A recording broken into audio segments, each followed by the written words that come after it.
Okay, you go. Good evening. Yep. Hello. Thank you for coming this evening. I'd like to welcome you to the Contented Cow for the first of our series of the CowTalks. These are a series of debates, discussions, presentations, and panels on local, national, regional, and international issues. The topics are varied, but chosen because they are both important and somewhat controversial. In today's world, particularly here in the United States, we have freedom of speech, and yet we're pressured to not speak about many things.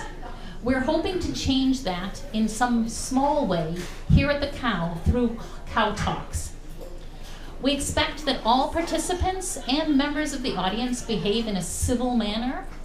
The presenter this evening, Mr. Bill McGrath, will have an hour to present his perspective on the issues in Palestine and Israel today. Then we will have 30 minutes for questions from the audience. Please submit your questions in writing. There are pieces of paper and pens available both on your table and on the music stand there in the back. This evening, actually, we're going to go for listen to Bill for approximately 45 minutes, have a brief break, and then allow Bill to conclude for his final 15 minutes. Then we will have the question and answer period. So we will be collecting the written questions both at the 45-minute break and the hour point when immediately before the question and answers. There are three things that I'd like to ask you to observe this evening in addition to the civil discourse. The first is please turn off your cell phones. We don't need those interruptions. The second is that we'd like you to know that we will be videotaping and perhaps taking photos of this evening's event. By your presence here, we assume that you are granting permission for the Contented Cow to use photos or videos of you as an audience or as a presenter on our website and the YouTube. Please read the entire consent notice, which is on many of the tables and being passed around, for if you have any need for more information about this. And the third thing is that we would like you to know that the views expressed during the CowTalks presentations, debates, and discussions are not necessarily endorsed by the Contented Cow. However, the Contented Cow does endorse freedom of speech and freedom of inquiry. So thank you again very much for coming tonight and listening, and please don't hesitate to speak up and give your questions to me. Finally, I would like to turn the microphone over to Mr. Bill McGrath to speak to us tonight in the first Cow Talk about the situation in Palestine and Israel today. Thank you. Thank you, Bill. Thank you. I would like to talk tonight about 3 years that occurred during the 20th century. It's easy to remember these 3 years because they all end in a 7. The first one I want to talk about is 1917. The next one is going to be 1947, and the next is 1967. So I've given you a little bit of a time frame, and now I'd like to give you a location. What we're going to be talking about tonight as a location is what we call Palestine, Israel, Holy Land. It's all pretty much the same thing. And I want you to visualize yourself standing out at the intersection of Highway 19 and Interstate 35. And you're going like this. So your right arm is extending down 35 to the Iowa border, and your left arm is staying out towards Highway 19 going to Red Wing. The reason I want you to do this is to visualize that size of a piece of land. Palestine is roughly the size of New Jersey. Now that includes the West Bank, Israel itself, and Gaza. Okay, New Jersey. New Jersey is about 1/9 the size of Minnesota. In other words, 9 New Jerseys would fit into Minnesota. And that's why I want you to visualize Palestine as being this corner of the state. There are 10 counties in this corner of the state, and that number 10 is going to become kind of important as we go along. Now, if we go back to Palestine in 1917, or maybe even a little bit before that, we find that it was kind of a dusty backwater of the Ottoman Empire. There were people living there. There were about 700,000 people living there in the early 1900s. Okay, now who were these people? I say 700,000 people, again, in this 10 county area. Most of them were Sunni Muslims. Okay, like about 600,000 of them were Arab Muslims. There were Christian Arabs living in there too, maybe about 80,000. And there was a small amount of Jews. Now at first, these Jews were Jews that had been living in the Middle East for a long time. We had a movement starting in the 1890s that we could call Zionism. And this got started because there was a sensational court trial in France involving a guy named Dreyfus. He was Jewish. He was unjustly accused of being a spy. And a journalist from Hungary came to cover the trial. His name was Theodor Herzl. He was Jewish. And in the process of observing this trial, he noticed all the anti-Semitism in France and Europe at that time. And he came up with the idea, let's get all the Jews out of Europe. The Jews were under some terrible conditions, especially in Poland, Russia, places like that. And it was felt that if they could find another homeland, they would be safe. So we had a number of these European Jews moving into this area, this 10-county area, starting in the 1890s. Now, we come up to this period when I want to start about this first year, which is 1917. We need to talk a little bit about what was World War I about. Now we think about soldiers fighting over little pieces of land in Belgium and so on. That wasn't what it was about. It was about colonial possessions. It was about resources outside of Europe. When you come right down to it, Russia wanted access to the Mediterranean through the Ottoman Empire, which was the Dardanelles Straits of Turkey. England wanted oil because oil was becoming quite interesting to everybody at that time. France had no oil. France wanted oil. They wanted the Middle Eastern oil. They wanted the Suez Canal to be able to get to India and all of their other overseas colonial possessions. So we have a war that gets started, and you know all the story of who were the belligerents and so on. We need to also look at a small part of this war that became extremely important even to this day, and that is the fact that Egypt was an English possession at the time.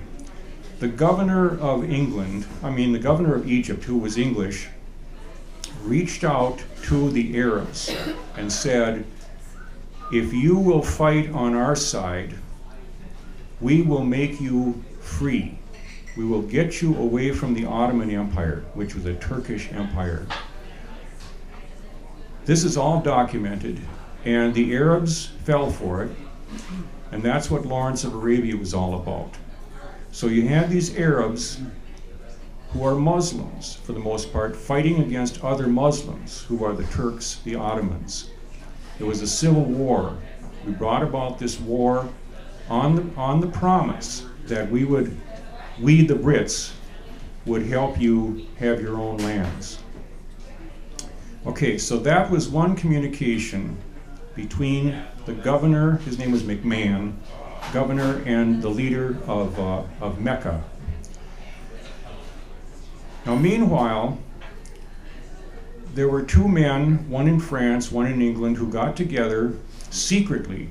Okay, the McMahon thing was not really secret, But these two men who were diplomats got together. I can just picture them. One was named Sykes from Britain, and one was called Picot from France. And they sat there with their brandy late at night with a map of the Middle East and said, we should carve this up. If we win this war, you and me should divvy this up, France and England. That was the Picot-Sykes agreement. It was secret. When that was getting started, Russia was part of it too. So they were actually going to make a plan so that Russia would have this seaway through the Dardanelles Straits of Turkey.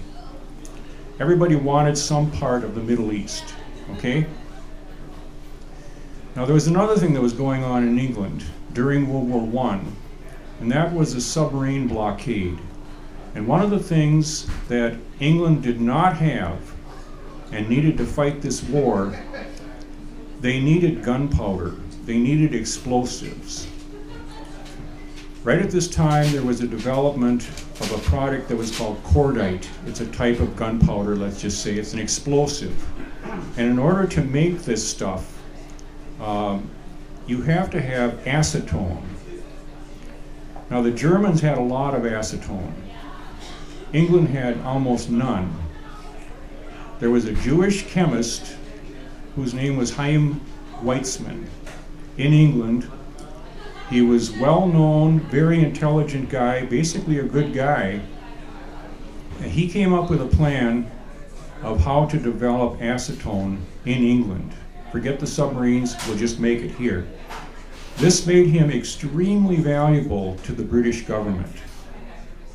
And he was a Zionist. He was a Jewish Zionist chemist. He, therefore, was put into contact with the most powerful people in the British government because he had something that they needed. And one of the men that he ended up dealing with very extensively was a guy named Balfour. Balfour was in charge of bombs. He was in charge of other things, but at that point of the war, he was dealing with Chaim Weizmann to come up with as much explosive as they could. So here we have people oppressed in Europe moving to Palestine. We have this Zionist chemist in England who has quite a bit of influence over the government. And they asked Weizmann, well, what do you want in return for this? And he said, Palestine. He wasn't very interested in money, but he was so much of a Zionist that he said, this is what we want. Okay. So we've talked about three men so far here. We've talked about McMahon, we've talked about Sikhs, Sikhs, and now we talk about the fact that there was quite a bit of agitation in Britain to come up with some plan to reward these Jews and to give them a homeland. It was not a new idea, but no government had stepped forward with such a plan. And so Arthur Balfour released a proclamation, and I know you've heard this, but I want to read it anyway. This is called the Balfour Declaration, came out in November of 1917. It's very short. It says, His Majesty's government views with favor the establishment in Palestine of a national home for the Jewish people, it being clearly understood that nothing shall be done which may prejudice the civil and religious rights of existing non-Jewish communities in Palestine. That's the Balfour Declaration right there. It's really one sentence. This was a green light to the oppressed Jews all over. Poland, Russia, Germany, England, France, every place. They finally had a place where they could go. Now they had already been going there. And I want to give you a little bit of a breakdown of what we have now for population. This influx of European Jews added to the very small number of what they call Mishrawi Jews that were living in the Middle East from many centuries. we suddenly had the population that I broke down a minute ago. And if you think of that area of Palestine, these people were settling along the coast. So it would be as if maybe they took over Winona and that area right around in there. That's about how many there were prior to the World War I. With this green light that came along and the Balfour Declaration, lots of European Jews moved to Palestine. Now, I want to skip ahead just a little bit and talk about a few things in the 1920s. Britain and France and the Allies had won the war with help from the United States, and there is some thought that the Jews in England had quite a bit of influence on getting the United States into the war. I'm not going to go into that a lot tonight, but just remember that that is one explanation of how we got into the war. There was a guy who came along into the Palestine scene from Russia. His name was Jabotinsky. He was a Jewish guy, very fixed, very focused and intense on getting this Palestine thing turned over to the Jews. And it was Jabotinsky who said, "We're never going to get this place unless we get rid of these Arabs." That was his contribution to it. He said, "We're going to have to make a wall of Jewish bayonets in order to turn this land into a land of our own." This was in 1922. Okay? Now, another thing that happened in the 1920s, this seems like a small thing, but it was kind of big later on. 1924, in the United States, an immigration law was put into place that very much restricted immigration from Eastern Europe.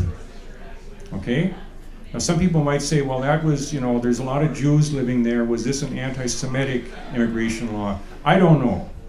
I know that there were a lot of people coming from that part of the world. Lots, millions and millions of people came from Eastern Europe, 1900 to 1920. 1924, this immigration law went into effect. Okay? And I'm going to just jump ahead and tell you why I'm bringing up this immigration law. Was because, as we know, when Hitler began killing the Jews, chasing them around, many of them wanted to get out. Some of them wanted to get to Palestine, but some people were willing to go just about any place, including the United States. There were several attempts to do this, and one of them, the most famous, was a ship that was called the St. Louis. Okay, it was a German ship, commandeered by a German skipper, and it had a lot of people from that area, Germany, mostly Jews. About 900 people were on this St. Louis ship. They were trying to get, first of all, to Havana, and they got there, and the Cubans wouldn't even let them unload. They just wouldn't let them dock at all. So then they said, well, let's go to America.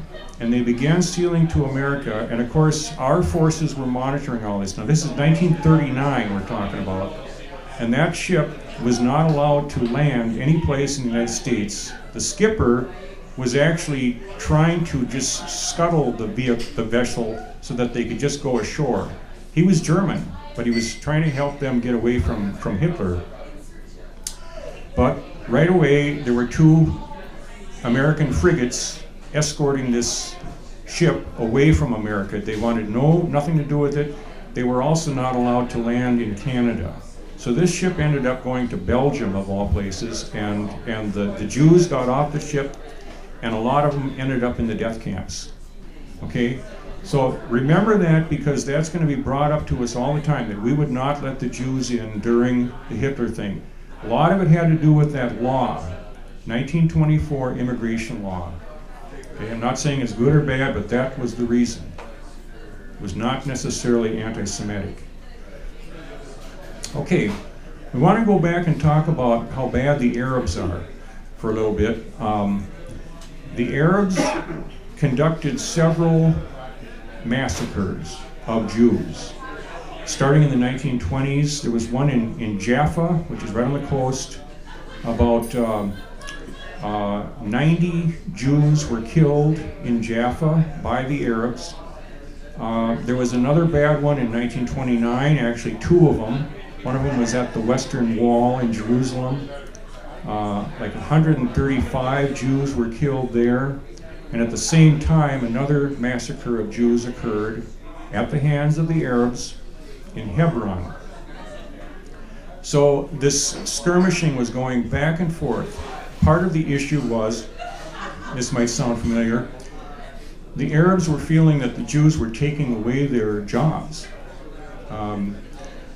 Palestine did not have much of an export economy to begin with. It was mostly citrus fruits, and the other way they made money was tourism. But the Jews were coming in and getting into these industries, especially the fruit, whereas the Arabs had already made the desert bloom in many places. The Jews wanted part of that, and it's understandable. They needed jobs, and there were a lot of them coming in. So that was this tension leading into the 30s. There were some incidents in there, and a lot of study by the British, because the British had received a mandate to be in charge of Palestine. They were in charge of immigration, so they had to keep trying to limit the number of Jews coming in.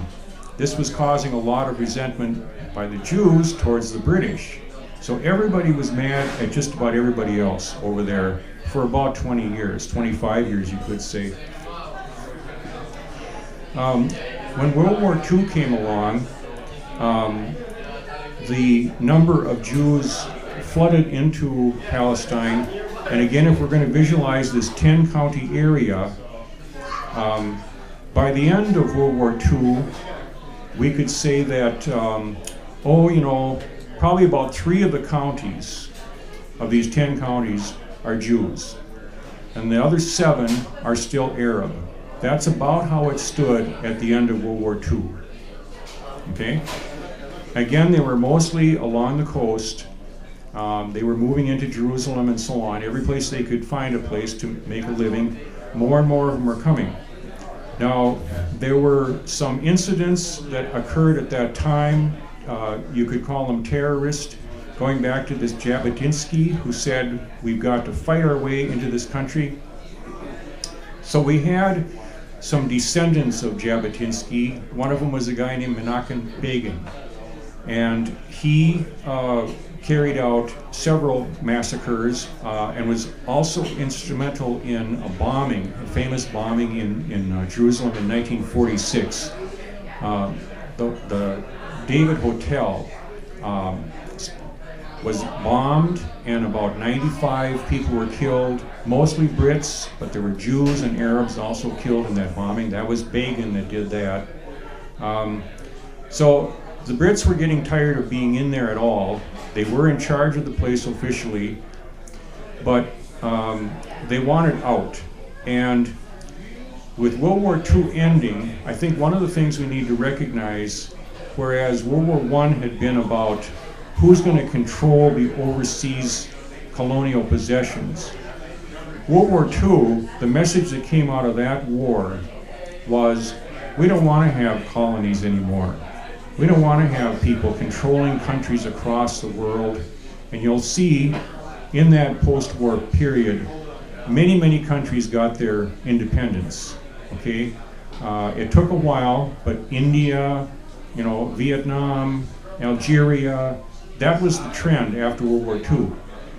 But here we have the opposite happening in this one place where Europeans are moving into an area and trying to take it over.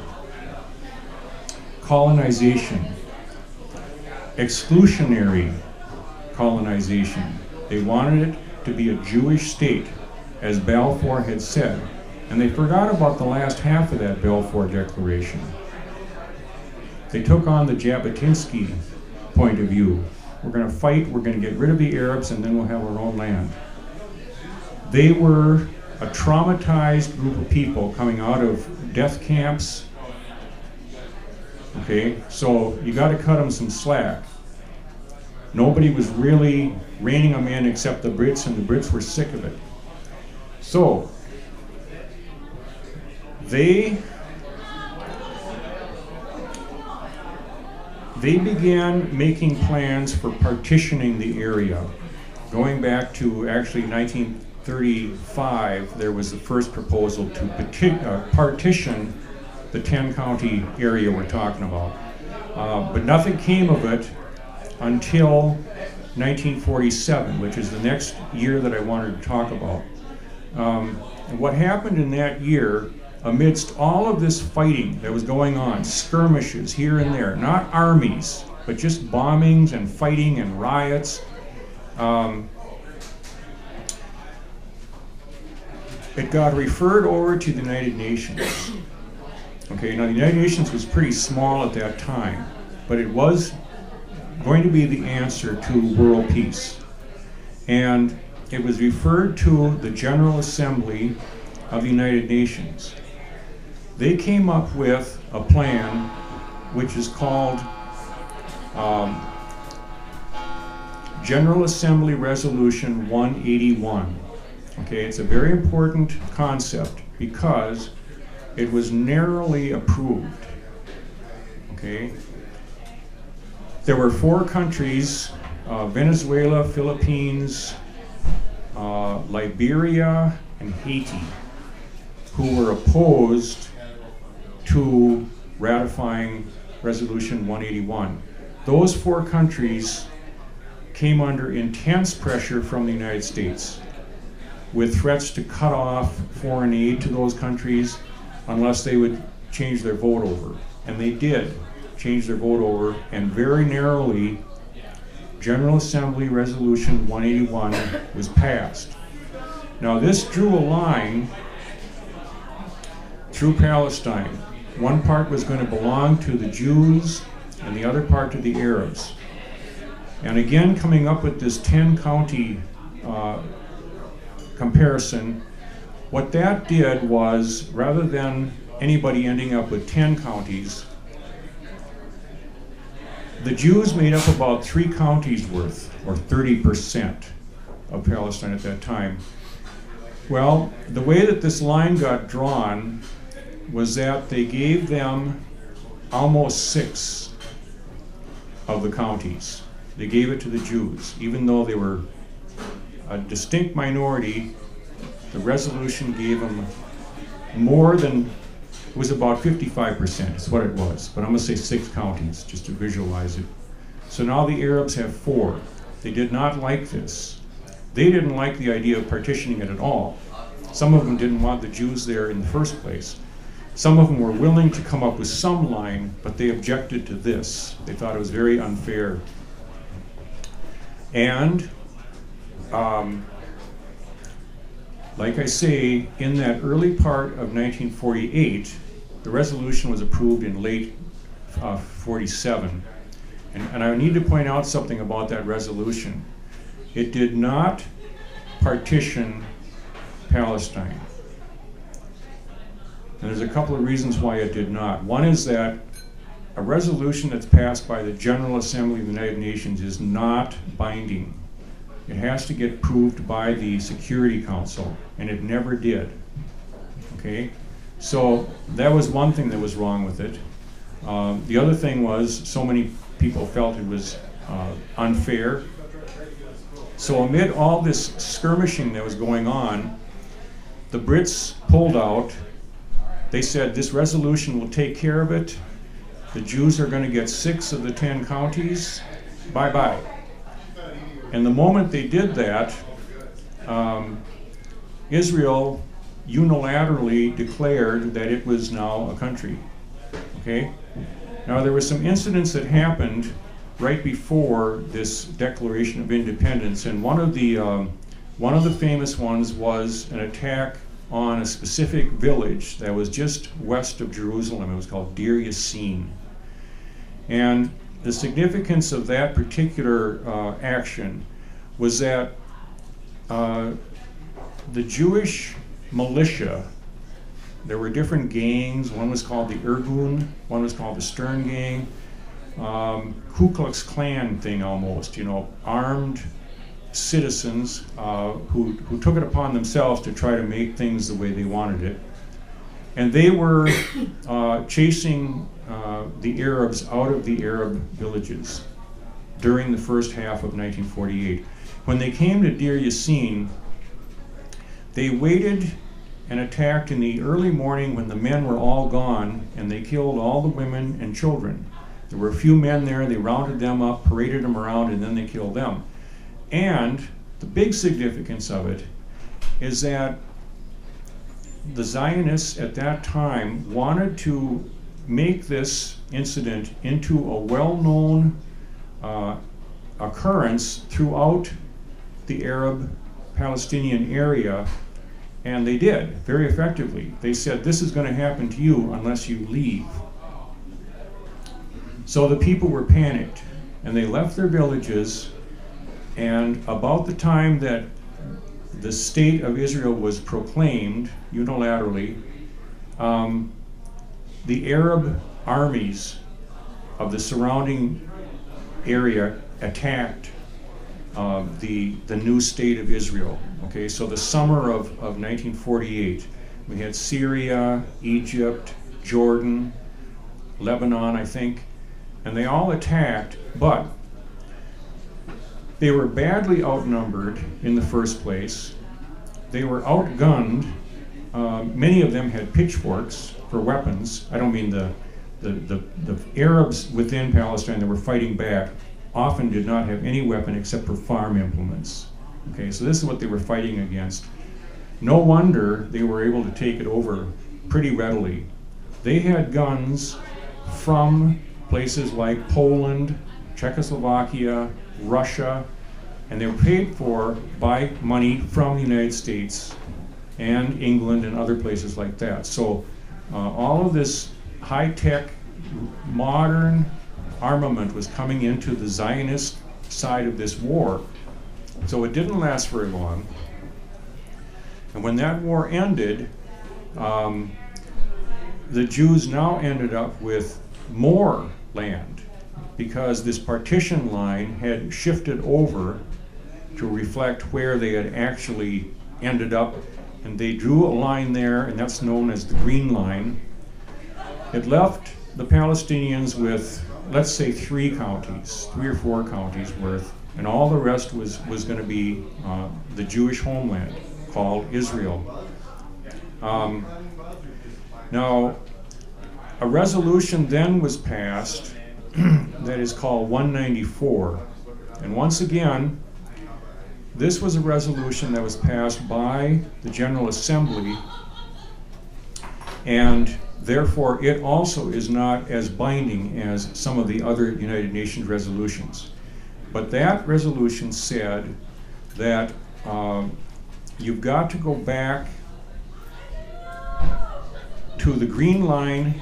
So, I'm getting mixed up here a little bit. Let me have a drink here.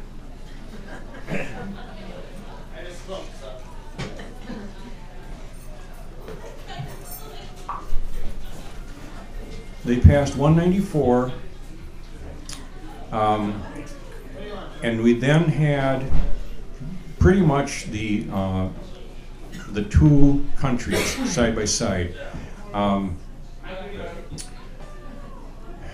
There was, I have to just think for a minute here, what came next. I'm leaving out a few things. I knew this would happen. Let's just fast forward. Maybe I'll come back to some of that stuff. Time went on into the 1950s, and this new nation found it necessary, in their minds, to pass some laws that would pertain to their own people. One of these was passed in 1950, and it was called the Right of Return.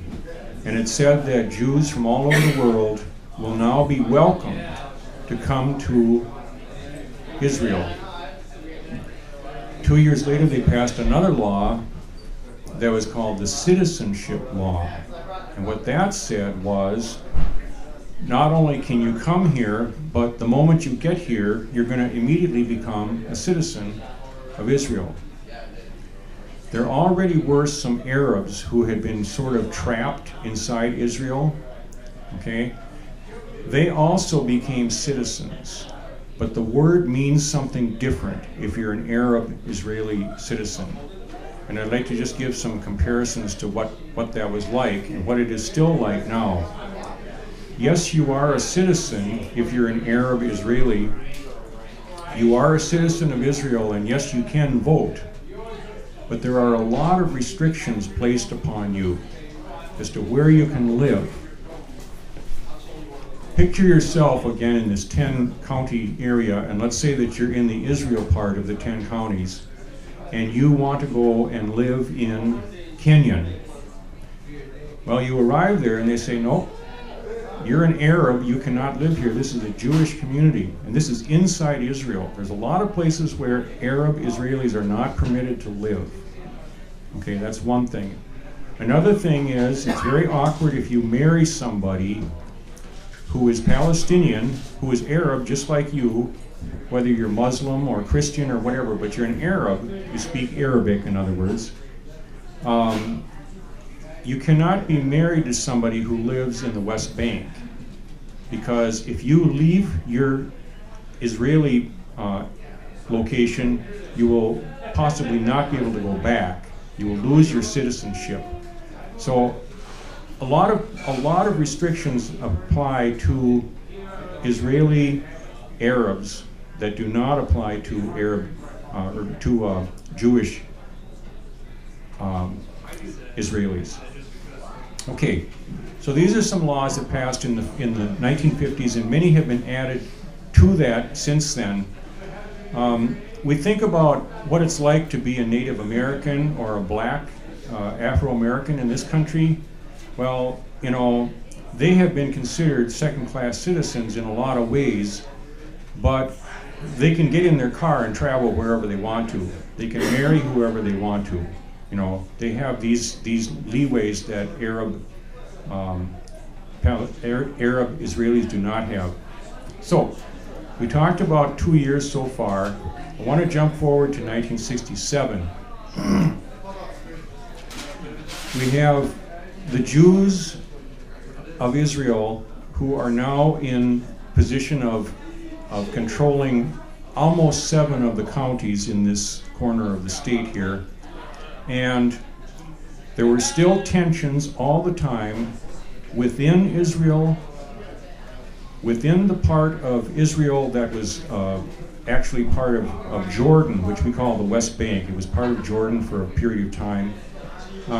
And there were also skirmishes with Egypt and Jordan and Syria, Lebanon to some extent, because one of the reasons is that when the Zionist forces had pushed all these people out of these villages, many of them had left Palestine entirely, and they ended up in refugee camps in Lebanon, Syria, and Jordan, and they're still there to this day.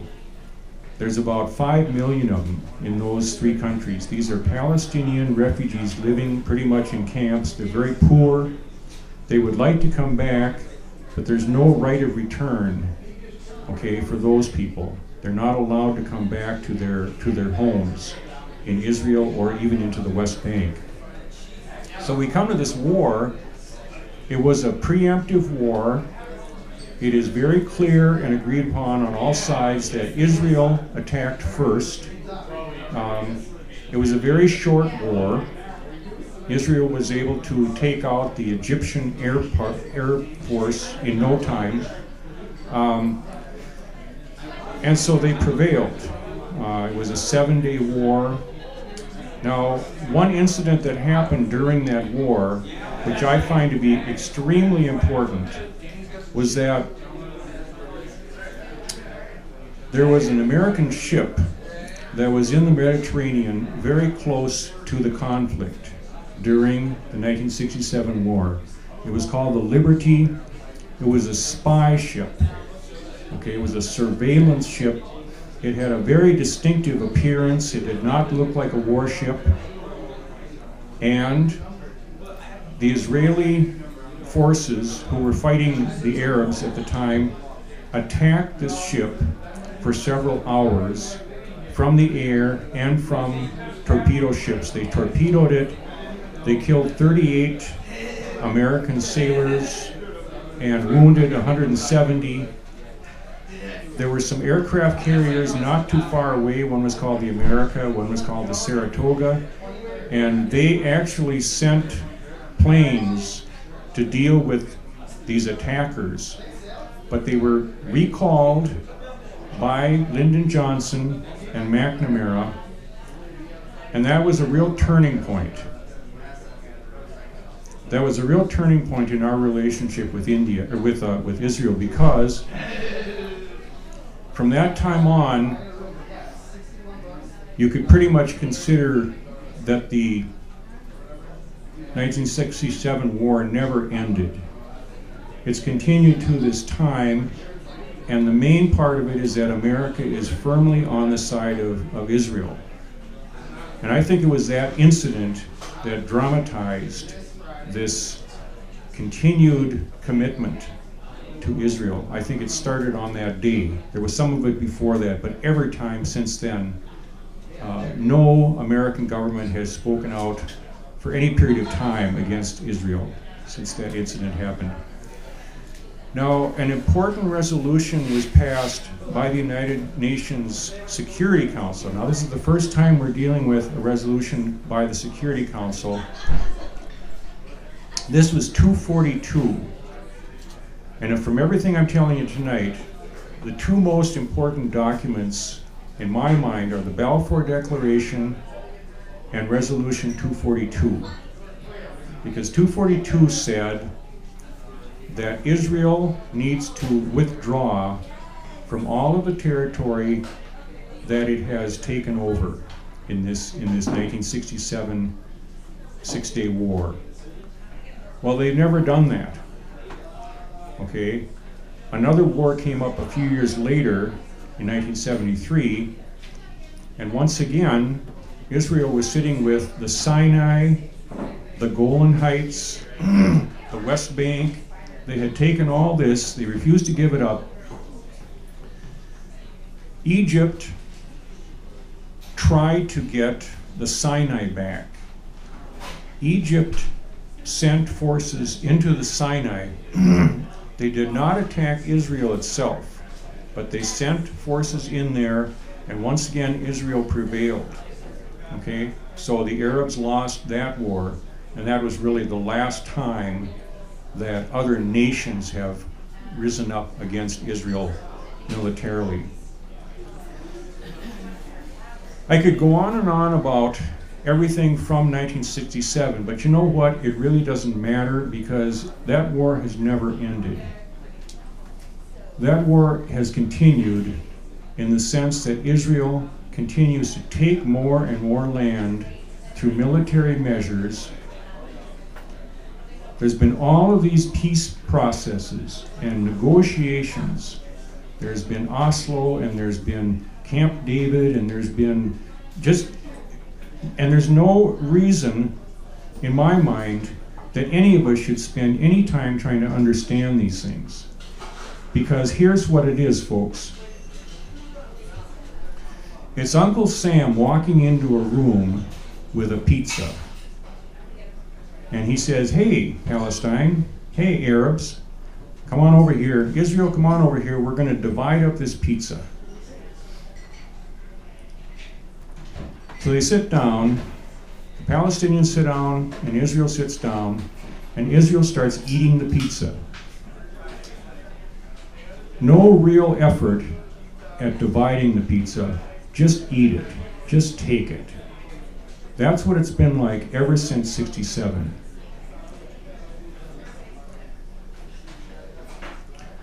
This thing is going to click, so I'm going to just tip over the tape. This is our intermission. Very short. I wanted to talk about a couple of other things here, because as far as I'm concerned, there really is not a lot of sense in looking to the United States to set up peace talks between what's left of the Palestinians and Israel. It always ends up the same way. It doesn't matter who is the prime minister.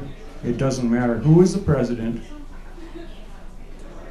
Jimmy Carter got them together for a little while in '78. The main thing that came out of that was a bunch of money going to Israel and going to Egypt.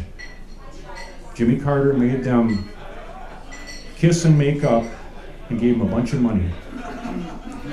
That's probably the most famous so-called successful treaty in the whole history of this once the United States got into it. Now I mentioned these three years, 1917, 1947, and 1967, and I'm going to blame some people. We're not supposed to blame people, we're not supposed to get mad, but I'm going to blame the Brits for 1917. I think they meant well with this Balfour Declaration, but they left off the last half of the Balfour Declaration. They set up a homeland for the Jews in Palestine, and they did nothing after bailing out. I mean, they tried. I'll give them that. They did try. But I think everything that happened in that period, you could lay to the Brits making conflicting agreements, telling the Arabs that if they fight the Ottomans, they will have independence. They did not honor that. They divided up the Arab land. There was probably a highly significant day back in 1917 when the Arabs learned about the Sykes-Picot Agreement, and they were mad because then they felt that they were double-crossed. Behind their back, this agreement had been made, and you know how they found out about that? From the Russians. The Russians had staged a Bolshevik revolution, and the people that took over in Russia said, we don't want anything to do with any of this Psycho-Peaks thing. We're going to reveal this to the Arabs. That's how they found out, and they were mad. And so the Arabs were mad at the British ever after, pretty much. Now, for the year 47, I'm going to hold the Zionists accountable for the way that that all turned out. They put a unilateral, unfair division of land way out of proportion to the number of people that were living there. They gave most of the land to the Zionists. Okay? So I'm going to hold the Zionists accountable for bad things that have come out of 1947. As far as 1967, I'm going to hold the United States almost solely at blame for what has happened since then, because Israel would not be able to do what it's doing if it was not for this money that our government gives them, our tax money, and also all of these United Nations resolutions that we have vetoed to protect Israel. 40 of them, more than 40 of them. There's been only one United Nations resolution where the United States voted against Israel. And that was when Israel invaded Lebanon, and there was a unanimous vote by the Security Council that they should get out. And the United States went along with that. That's the only one since the United Nations was set up. So to talk about what it's like to be living in that area, and I did spend a month over there. I saw many parts of the West Bank. I saw the Negev Desert. I saw parts of Israel. Makes me no authority, but I will say that I have seen how the people live in the West Bank, what their daily life is like, okay? And it is like, okay, let's say that you want to go and live in Kenyan, okay?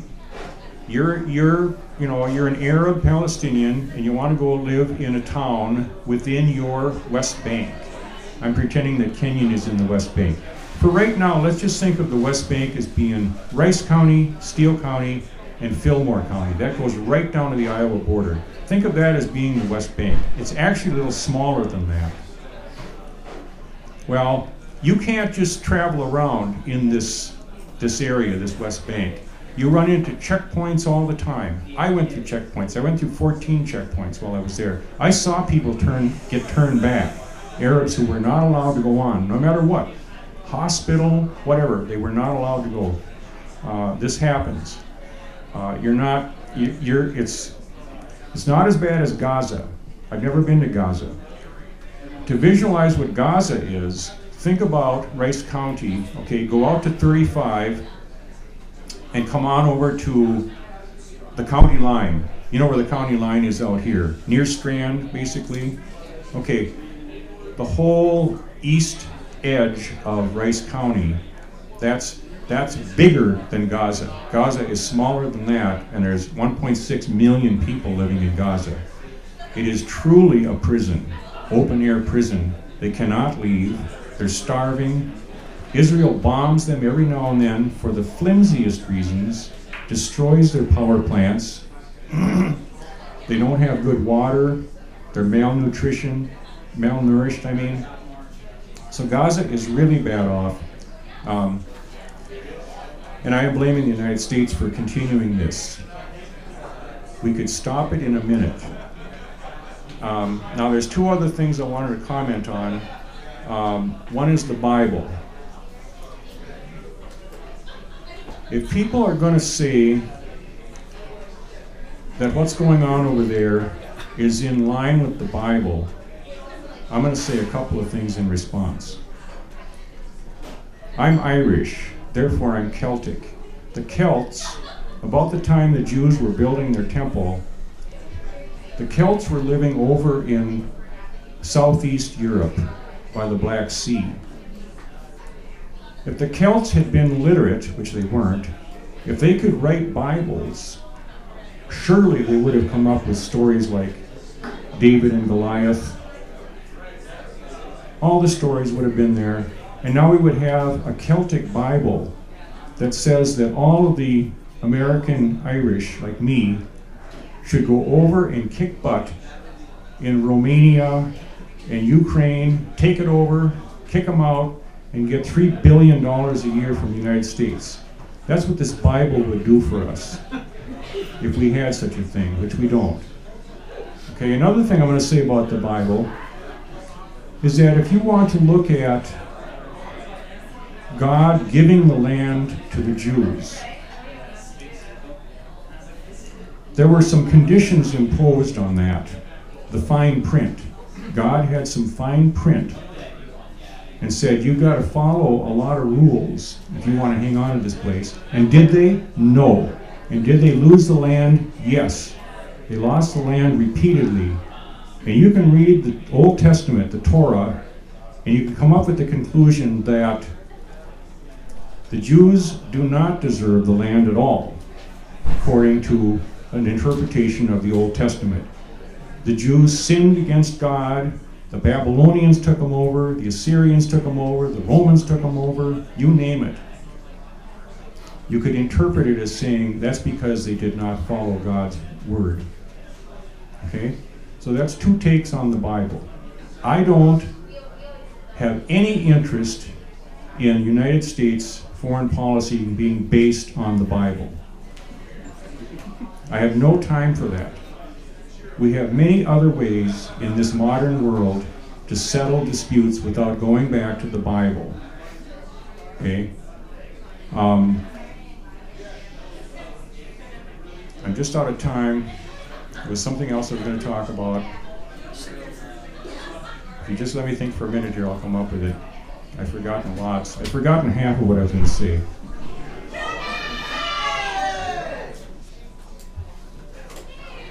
The cheer was not meant to cheer you for forgetting. Really? I'm pretty amazed you do all that without knowing. Okay, I know what I was going to say. And then we're going to have questions. Another 5 minutes, I think.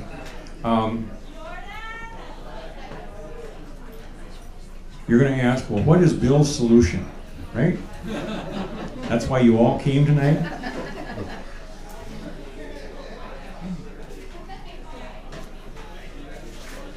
I'm going to answer that in a couple of ways. And first of all, I want to just give a little, this is the only thing I'm going to read tonight is this.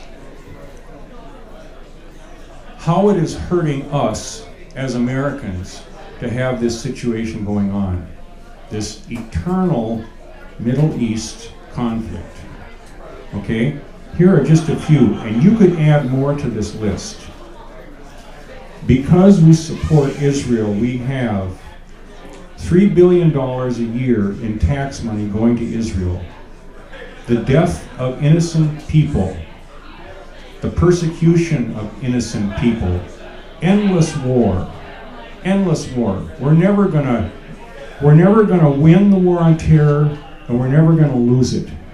We're just gonna keep it going all the time. Injustice over there, injustice here. The rich warmongers getting richer. We know who they are. Fear. We have fear in this country. We're afraid to go to many parts of the world because of this conflict, the war on terror. Only pro-Israel politicians can get elected in the United States. Think of an exception. Think of an anti-Israel politician getting, it's impossible. You can't even, I get a headache thinking of it. Wasted natural resources for those of us who are environmentalists. All of this warfare, we are hated by the world. We are hated in many parts of the world for various reasons, but this is a big one. SWAT teams. Look what our police forces have turned into. Where did they learn that? They are physically sent to Israel to learn how to be SWAT teams. Terrorist attacks, including 9/11.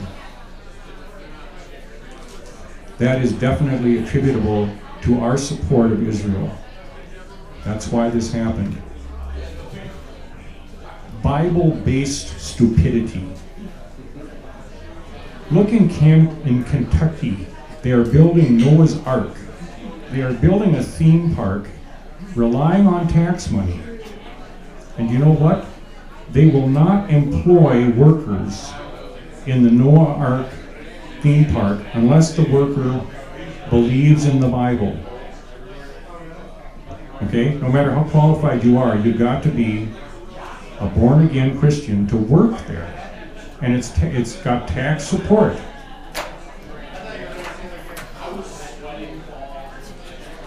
The final thing I think we have is a biased news media in this country. I don't think they will tell us the truth about what's going on over there. Maybe our government won't tell us the truth either. But I'm convinced that the news media is on Israel's side. For the most part, the mainstream media, I would include NPR. Remember the Balfour Declaration, 1917. I'm going to read it again. I'm going to read it 3 times tonight. This is the second time, okay? His Majesty's government views with favor the establishment in Palestine of a national home for the Jewish people, it being clearly understood that nothing shall be done which may prejudice the civil and religious rights of existing non-Jewish communities in Palestine. Okay? His Majesty, they're talking about His Majesty. Okay? I don't care about His Majesty. I would like to substitute the world. The world views with favor the establishment in Palestine of a national home for the Jewish people. I'm okay with that. It being clearly understood that nothing shall be done which may prejudice the civil and religious rights of existing non-Jewish communities in Palestine. That's how this thing should be rewritten. Get the United States out of the position of controlling what goes on over there. Become a citizen of the world, maybe the United Nations, maybe something else. I don't know what else is going to take care of it. And I'll say one more thing, and then it's time for questions. So you got your pieces of paper there to write all questions. There'll be a little bit of a break, and then we'll start reading those things. Diane will be collecting them. Something happened to me about 6 months ago, and I'm not sure exactly what it was. It might have been that I saw V for Vendetta again or something. But suddenly, I just felt that I am not afraid of anything anymore. I've been through so many things in my life, and I've learned that there's so many things that so many people are afraid of, and I'm not afraid of them anymore at age 62. And so I am determined to make this issue my big issue.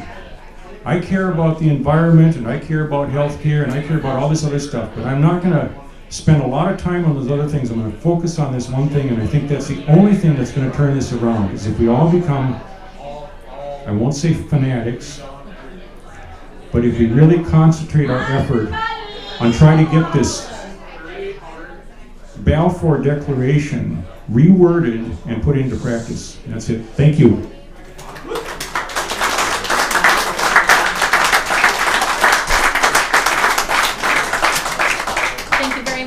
Thank you very much, Bill. We'll just take a 3 or 4 minute break if people want to stand and stretch or whatever. And I'd like to collect the questions. I'll walk through and we can bring them forward. But really just take a moment and we'll come back to you in a few minutes. Thank you. Question?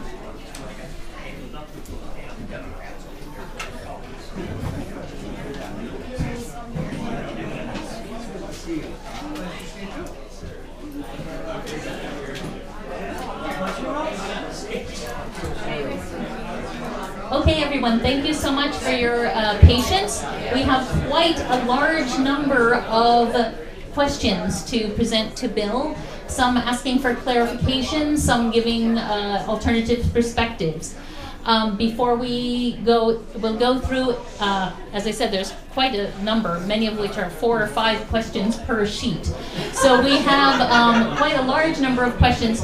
I do want to say again that this evening, it has been a one-sided presentation, as some of our members have presented. That's absolutely correct. It has been a one-sided presentation. Unfortunately, our speaker on the Jewish-Israeli side was decided that he could not attend this evening.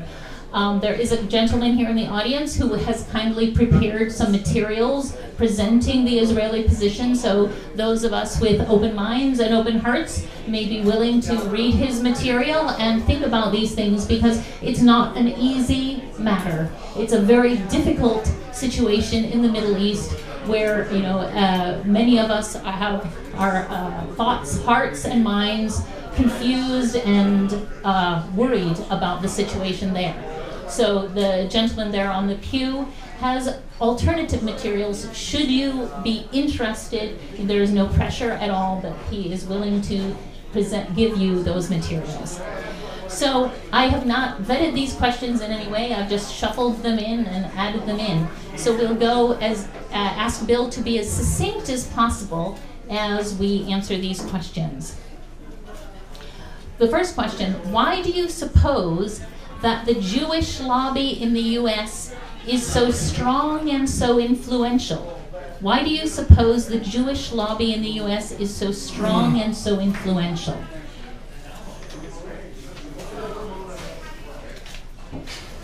I think they're very smart, and I think they're very capable people. I think that they are, and they're wonderful people in so many ways. I think they're just good at getting to the top of whatever pile there is, as far as its communication, you know, that kind of thing. They don't, I don't think they build houses much, but yeah, they're smart people. The next question: the state of Israel promised no Arab would be expelled in 1948, but many thousands have fled of their own free will. Can you speak to that? Again, the state of Israel promised that no Arab would be expelled in 1948, but many thousands fled of their own free will. Can you speak to that? it's pretty well documented that the Arab Palestinians were warned that they should leave their villages. Sometimes it was presented as a temporary suggestion that things would be fine and they could come back. When they did come back, their villages were destroyed or somebody else was living in them. When I talk about this Deir Yassin and some of these other villages that were ethnically cleansed, the United Nations sent a Swedish diplomat in to try to make sense of why these Arabs were leaving in droves. His name was Count Folk Bernadotte, and he was a man who had saved the lives of 5,000 Jews during World War II. So he came over in 1948 and began actually interviewing refugees, Arab Palestinian refugees. Why did you leave? And he began documenting this stuff. And one of the future prime ministers of Israel assassinated him, Shamir from the Stern Gang. So there were attempts to find out why these Arabs were leaving their villages. Some of it was under duress, some of it was fear. This Deir Yassin thing was set up deliberately to scare people out. And that's it. Okay, thank you. Next question. The Arab nations and Muslims have said they will not recognize Israel nor make peace with the Jews until they have destroyed all Jews and Israel. How can we move forward? I don't think that any Arab Palestinian group has said anything like that for some time, first of all. And I also would say, as far as this thing about the right to exist, okay, I don't think that Israel has a right to exist, but I will recognize the existence of Israel. There's a big difference, because if I have to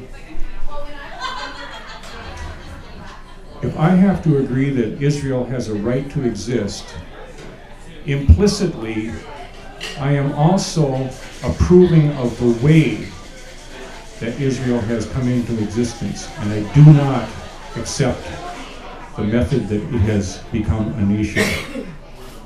Thank you. There are over 50 Muslim or Islamic nations in the world, but none except the Palestinian refugees who have voluntarily left the Holy Land.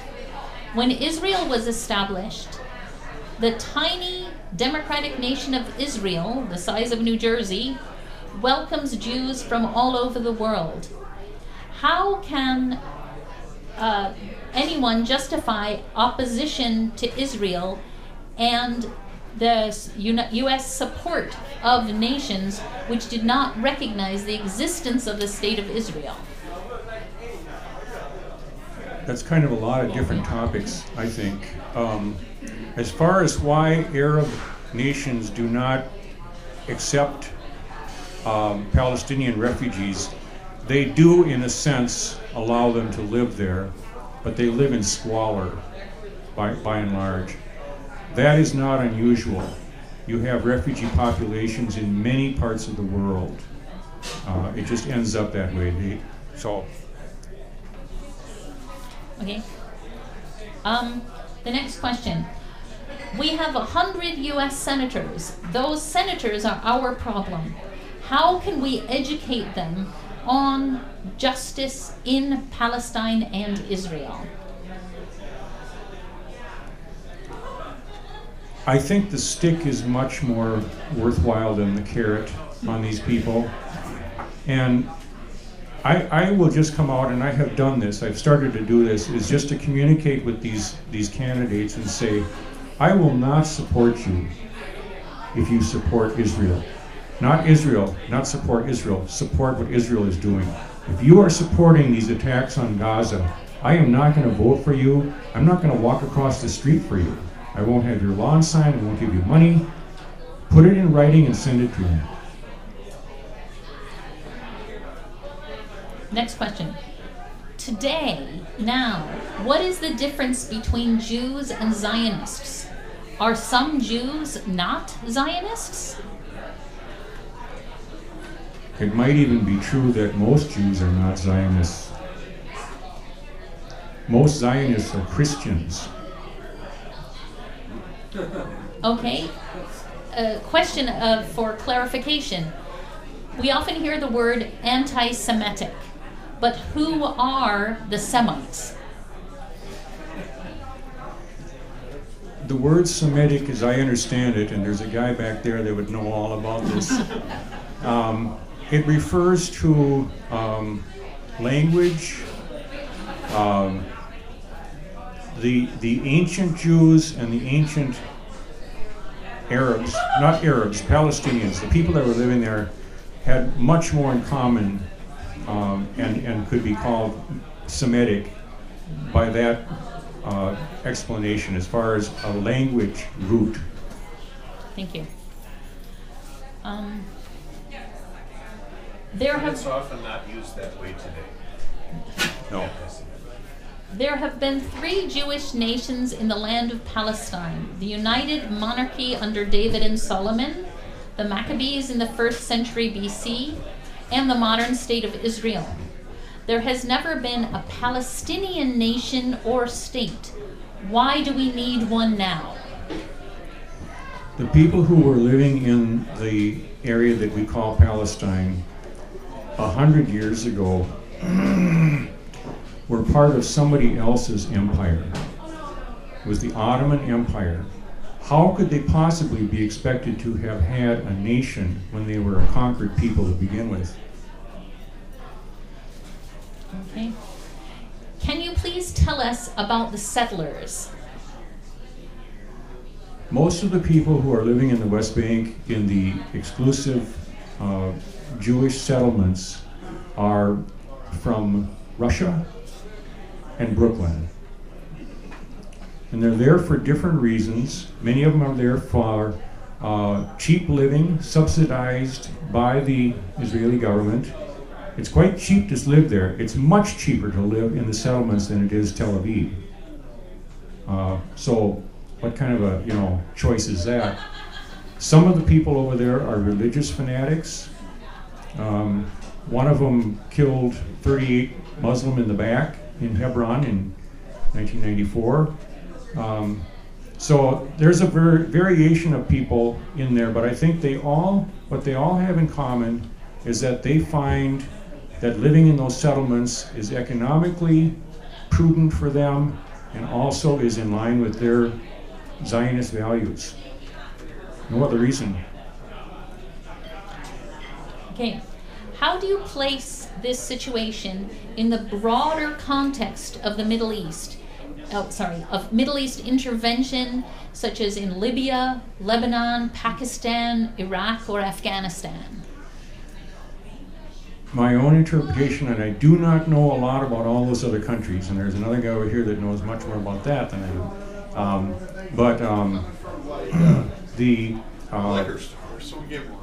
The resentment among Muslims towards the United States as a result of our blind support of the Israeli government, I think is what's caused all of the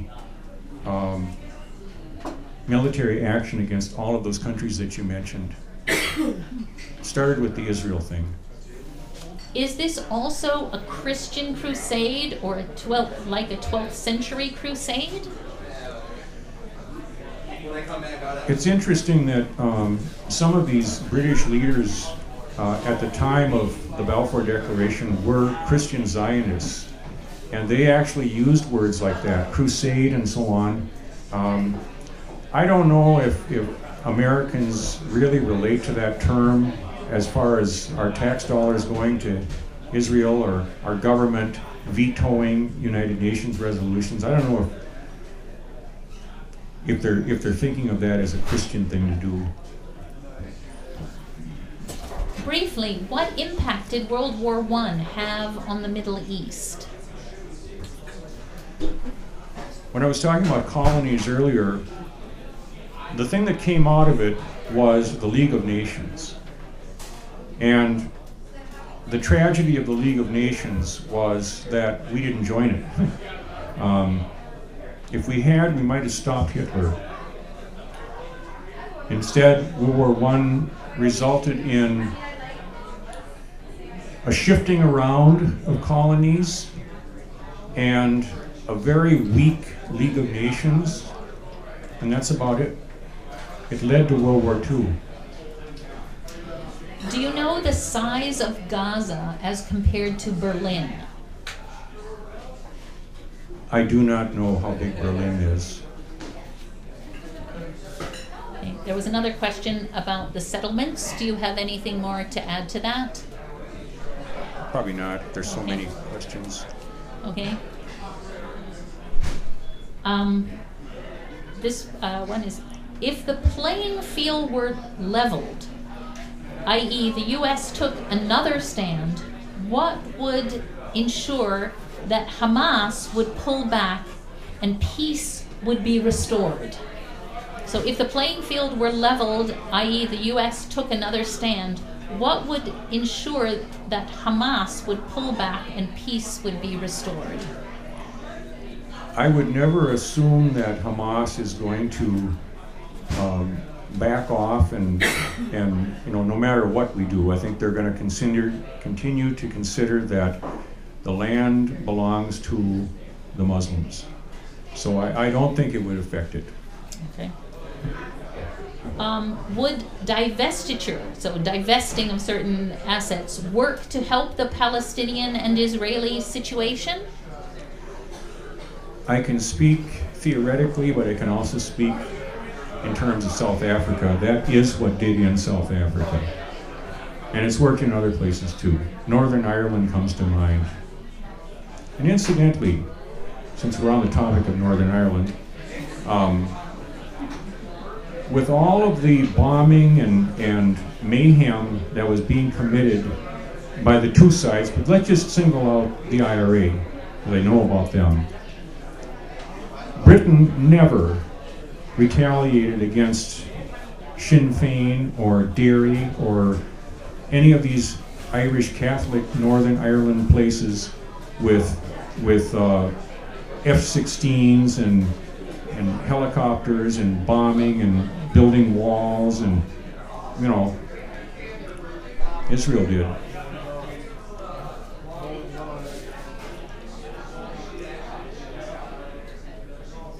Is it anti-Semitic to ask where the loyalty of American politicians lie when those who don't, when those who want fair treatment for Palestinians cannot be elected? Could you read that again? Yes, please? sorry. Is it anti-Semitic to ask where the loyalty of American politicians lie when, as you've said, those who want fair treatment for Palestinians cannot be elected? Is it anti-Semitic to get in the face of a Christian Zionist about this same thing? They're not Jewish, but if you criticize Israel to a Christian Zionist, you're going to get the same disdain. They'll write you off. Do you happen to know where Keith Ellison stands on this issue? He's in a tough spot. For instance, I did go to an event after what was called Cast Lead, and he was on the steps of the Capitol surrounded by Palestinians, Arabs, Muslims, and he said, "I'm not here to condemn Israel," and the whole crowd just jumped on him. They did not want to have somebody like that, saying anything favorable about Israel at that time. I think that he has done a lot of good stuff on this issue overall, but he has to be careful. He's a politician. Thank you. Those are all the questions that we've received. Oh, wait, there's one more. Hold on. Thank you. This one came from Paul Freed. So the final question. I have read, can you hear me? I'm sorry. I have read that Israel covertly created either the PLO or Hezbollah. Why would they do that? I have heard that kind of stuff, and I've heard that Israel created Hamas too. I do believe that the Israelis are extremely smart, and I think that they try to set up groups, first of all, to fight against each other. I think Hamas was created to fight against Fatah. Read it again, please. I have read that Israel covertly created either the PLO or Hezbollah.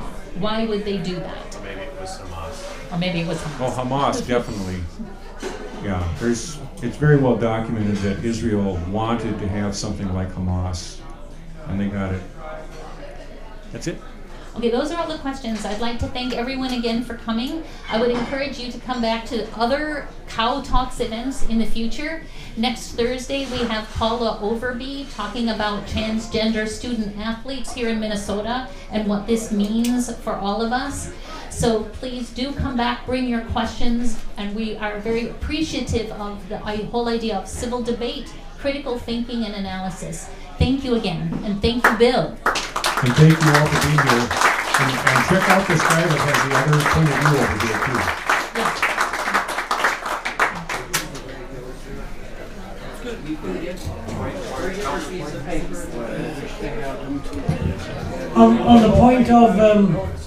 On the point of the senators, if I was to employ a plumber who needed a crap job, I wouldn't have him back again. The current Congress is what, a 20% approval rating? And 94% of them were returned. Think about that.